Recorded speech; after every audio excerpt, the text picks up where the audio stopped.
आज भी सोने ने घरेलू बाजार में 96,747 रुपए का नया हाई बनाया है। कॉमेक्स गोल्ड फ्यूचर्स $3400 के बेहद करीब पहुंच चुका है। स्पॉट गोल्ड 3380 के पार निकल चुका है और इस साल कॉमेक्स पर करीब 29% की तेजी और पिछले एक साल में 45% तक की तेजी आ चुकी है। डॉलर हम देख रहे हैं, अमेरिकी डॉलर 3 साल के पिछले स्तरों पर है और जिस तरह से ट्रंप और यूएस फेड चेयरमैन के बीच तनाव है, उससे ऐसा लग रहा है कि ट्रंप और फेडरल चेयरमैन को हटाने पर विचार कर रहे हैं। अगर ऐसा होता है तो इससे इन्वेस्टर्स का कॉन्फिडेंस भी यूएस को लेकर कमजोर होगा और यही वजह है कि गोल्ड को सपोर्ट मिल रहा है। साथ ही ट्रेड को लेकर चिंता बरकरार है ही और अनसर्टेनिटी काफी ज्यादा है ही। ग्लोबल स्लो डाउन के भी संकेत दिख रहे हैं। तो सारी वजह हैं जो गोल्ड को लगातार सपोर्ट कर रही है। यूएस का डेट लेवल हम जानते हैं ऐतिहासिक स्तरों पर है। यूएस में क्रेडिट कार्ड का जो कर्ज है वो भी ऐतिहासिक स्तरों पर है। तो ये सारी वजह गोल्ड के सपोर्टिव फैक्टर्स हैं। हमारे साथ दिनेश सोमानी हैं प्रो इंटेलीट्रेड सर्विसेज से। दिनेश जी बहुत बहुत शुक्रिया। सबसे पहले गोल्ड पर आपकी राय चाहिए। सर क्या हो रहा है गोल्ड में, कब तक चलने वाली है ये रैली? क्या कुछ ब्रेक लगेगा और कब तक? नमस्कार विष्णु मोहन जी। और गोल्ड की अगर मैं बात करूं तो सबसे इसका डॉलर इंडेक्स से चल रहा है 110.40 जो डॉलर इंडेक्स गया था वहां से ये 99 के भीतर आ चुका है। करीब 12% का मंदा इसमें 2 महीने के अंदर आ चुका है और यही सबसे बड़ा मुख्य कारण है जो गोल्ड के प्राइसेस को निरंतर न्यू हाई पर देकर जा रहा है। में अगर अंडरटोन देखा जाए तो अभी भी काफी बुलिश है, लेकिन एक बार 96,600 का जो टारगेट था ये ऑलमोस्ट आ चुका है। मेरे लिए आज से अभी 96,600 96,650 के आसपास एक बार विकोवाली का रुख बन सकता है।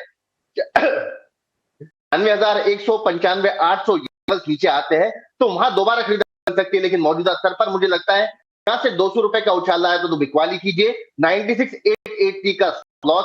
लॉन्ग टर्म ट्रेंड अभी भी है बट ये करेक्टिव फेज के हिसाब से मुझे लगता है कि एक बार 96,000 के अंदर प्राइसेस आ सकती है।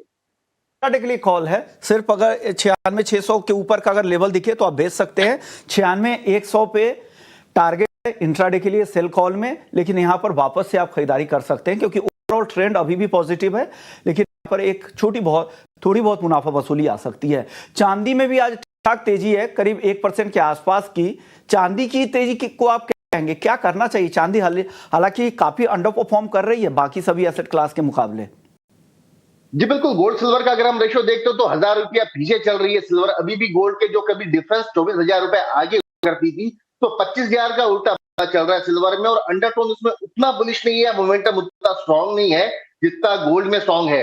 लेकिन गोल्ड के पीछे कुछ ना कुछ तेजी इसमें भी संभव है। मुझे लगता है 95,195 120 के आसपास अगर सिल्वर आ जाए तो खरीदारी का अवसर बन सकता है। 96,200 के लक्ष्य के लिए 94,400 का इसमें स्टॉप लॉस मेंटेन किया जा सकता है।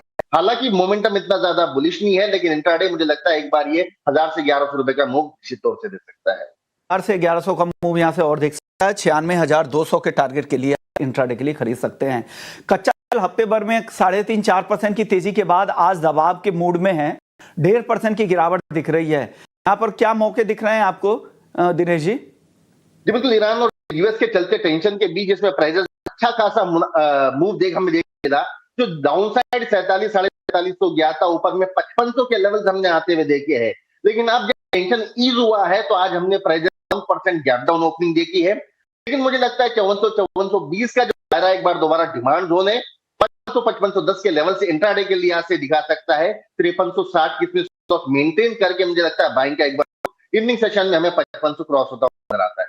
तो इवनिंग के साथ में 5500 ऊपर जा सकता है, वापस से खरीदारी यहां पर लौटेगी। मेटल्स सर बताइए, मेटल्स में क्या पसंद है आज? और सबसे स्ट्रॉन्ग लगता है मुझे लगता है कि 843 का जो दायरा है ये एक अच्छा डिमांड जोन है, यहाँ पर बाइंग की जा सकती है। 836-80 का स्टॉप लॉस मेंटेन करे। 851-50 का अपसाइड पोटेंशियल मुझे नजर आता है। 851-50 जो है ये बड़ा रेजिस्टेंस जोन है, यहाँ पर प्रॉफिट बुकिंग निश्चित तौर से। एनजी में कोई ऑप्शंस में ट्रेड है क्या आपके पास सर?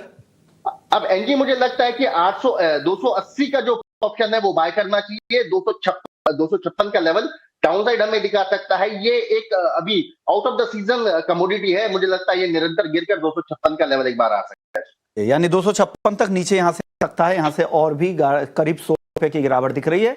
280 के पुट खरीद ले। चलिए अब एग्री मार्केट की बात करते हैं। हल्दी सर बताइए, पिछले हफ्ते 7.5-8% के आसपास की तेजी दिखी, इस हफ्ते क्या होगा सर हल्दी में? हल्दी का मोमेंटम अभी थोड़ा सा स्ट्रांग है, मतलब स्पाइसेस सेक्टर अगर मैं तीनों कहूं तो हल्दी ही सबसे ज्यादा स्ट्रांग नजर आती है। 15,200 15,100 यह जो दायरा है यहाँ पर बाइंग की जा सकती है। अराइवल्स जो है निजामाबाद आज 8 से 10,000 बोरी की अराइवल थी। मराठवाड़ा में जितना प्रेशर बनना चाहिए था उतना प्रेशर बन नहीं रहा है। डिमांड डोमेस्टिक काफी ज्यादा स्ट्रांग है, तो मुझे लगता है कि 15,800 16,200 ये लेवल ये वीक में हमें दिख सकता है और 14,000 का स्टॉप लॉस मेंटेन किया जा सकता है। ओके, तो आपको लग रहा है यहाँ से और तेजी बन सकती है। जीरा और धनिया, इन दोनों पर बताइए क्या हो रहा है सर? एक बड़ा मूव ऑलरेडी आ चुका है जीरे में। मुझे अब यहाँ पर रेंज बाउंड एक्टिविटी लगती है। डाउनसाइड मुझे लगता है 23,800 का लेवल आ सकता है, अपसाइड मुझे लगता है 25,200। यह दायरा मुझे अगले हफ्ते तक मेंटेन करता हुआ नजर आता है। ओके, और धनिया पे क्या राय है सर? धनिया मुझे लगता है 7550 7560 ये एक बार बाइंग का जोन है। 7880 का अपसाइड टारगेट इसमें बन सकता है।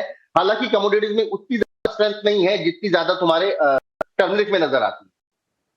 ग्वार में कुछ स्ट्रेंथ रही है क्या आपको? जी बिल्कुल, ग्वार में मुझे अब लगता है कि मौसम के चलते हुए एक बार ग्वार में तेजी बन सकती है। मुझे लगता है कि ग्वार करीब करीब 5220 5240 या दायरे में बांधा जा सकता है। एक बार 5400 5400 लेवल मुझे लगता है ये मंथ एंड तक दिखा सकता है, और डाउनसाइड मुझे लगता है कि 5180 का स्टॉप लॉस मेंटेन करना चाहिए। ओके, तो ये तो ग्वार की बात हुई।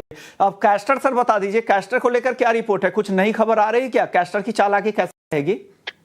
इसमें फंडामेंटल थोड़े से स्ट्रॉन्ग बनते हुए नजर आते हैं। डिमैट में बहुत ज्यादा मांग नहीं है और जो कैरी फॉरवर्ड स्टॉक है वो भी कम है, और जो फंड है वो मतलब अगर हम डिमांड सप्लाई की बात करते हैं या फिर बैलेंस शीट की मैच करते हैं तो मुझे इसमें भी बैलेंस शीट थोड़ी सी टाइट नजर आती है। आई थिंक कैस्टर 6350 के आसपास खरीदारी करनी चाहिए 6510 के लक्ष्य के लिए, और मुझे लगता है 6240 के स्टॉप लॉस मेंटेन करना चाहिए।